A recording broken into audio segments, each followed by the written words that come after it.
அனுபவம், என்னுடைய அனுபவம், பதவி ஆசை தப்பில்லை.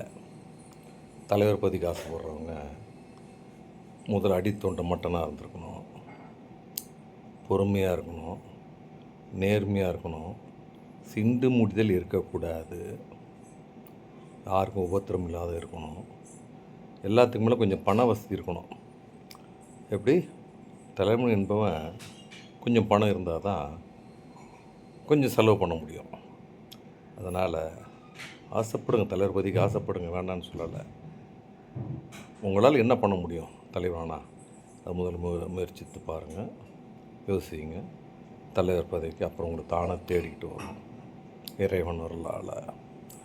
ரெண்டாவது, ஆன்மீகத்தில் சொல்கிறாங்க, உன் தாய் தந்தையார் வாழ்ந்த வாழ்க்கை எப்படிப்பட்டதுன்னு நீங்கள் ஆராயணும். நேர்மையாக வாழ்ந்தாங்களா, உண்மையாக வாழ்ந்தாங்களா, யாருனா ஏமாற்றியிருக்காங்களா அப்படின்னு முதல்ல கண்டுபிடிங்க. அவங்க செஞ்சது நன்மையாக இருந்துட்டால் உங்களை காப்பாற்றி விடும், பின்னர் உன் சன்னதிகளையும் காப்பாற்றி விடும். அவங்க தவறான முறையில் சம்பாதித்து இருந்தால், ஏமாற்றி இருந்தால், அதை பிள்ளைகள், வேறு பிள்ளைகள் சில டைமில் மனசில் சொல்கிறது கஷ்டமாக இருக்குது. அதனால் அதை நீங்கள் உதவி செஞ்சு, மற்றவங்களுக்கு உதவி செஞ்சு, ஏழைகளுக்கு செய்ய வேண்டிய கடமைகளை செஞ்சு, அப்பா அம்மா செஞ்ச தவறுகளுக்கு சரி செஞ்சு விடுங்க. இது உண்மை. அது இதில் விவசாயம் பண்ணுறாங்க இல்லையா, அவங்க அவங்களுடைய ஜெனரேஷன் எடுத்திங்கன்னா பெரிய பெரிய மிராசு. அந்த விவசாயம் பண்ணுற வேலையாட்களுக்கு முதல் எடுத்து வச்சுட்டு தான் அப்புறம் தான் சாப்பிடுவாங்க. வேலையாட்களுக்கு குழந்தைங்களை படிக்க வைப்பாங்க, அப்புறம் தான். அதனால் அவங்களுடைய வம்சம் 6-7 ஜெனரேஷன் வரைக்கும் நல்ல வசதியாகவே இருக்குது. இது உண்மையும் கூட. ஆராய்ந்த பிறகு தான் இதை நம்ம பேசுகிறோம். எங்களுக்கு ஒரு நண்பர்கள் இருக்காங்க, பலதரப்பட்ட மக்கள்கள். அதனால் நமக்கு எல்லாமே கிடச்சிதுன்னு சொல்லிட்டு ஆணவம் இருக்கக்கூடாது. ஏழை பணக்காரனாக இருந்தாலும் ஒருத்தவனை நம்ம மதிக்கணும். மதித்தாதான் வாழ்க்கையில் நாம் வெற்றி பெற முடியும்.